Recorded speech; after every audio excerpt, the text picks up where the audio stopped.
Microdrama ang format pero super big sa acting at kwento. Ganyan katindi ang Signal Originals na ICU in vertical format. Nasa frontline ng balitang yan, si News 5 digital producer Von Belinario. Importante lang ako gagawin. Anong mangyayari kung harap-harapan sa iyong pinapa-feel ang pagtataksil?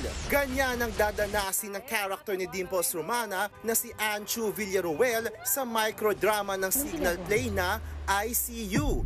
At patutunayan niyang the heart sees what your eyes cannot. Ang ICU ang isa sa mga unang batch ng Media Quest at Signal Originals in vertical drama format.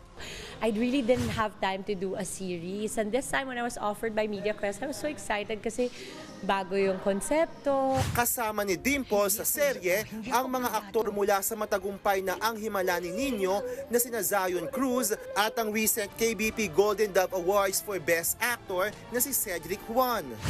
Siyempre po, masaya rin kasi after ng Himala ni Nino, may bagong project agad. Si Pearl Gonzalez, pasabog ang role sa serye.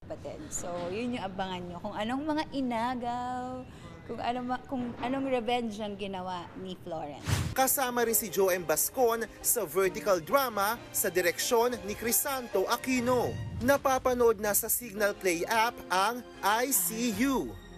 Nagbabalita mula sa frontline, Von Belinario, News 5.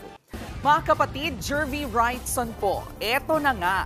Para sa latest showbiz news at iba pang kay-alaman, mag-follow at mag-subscribe na sa social media pages ng News 5.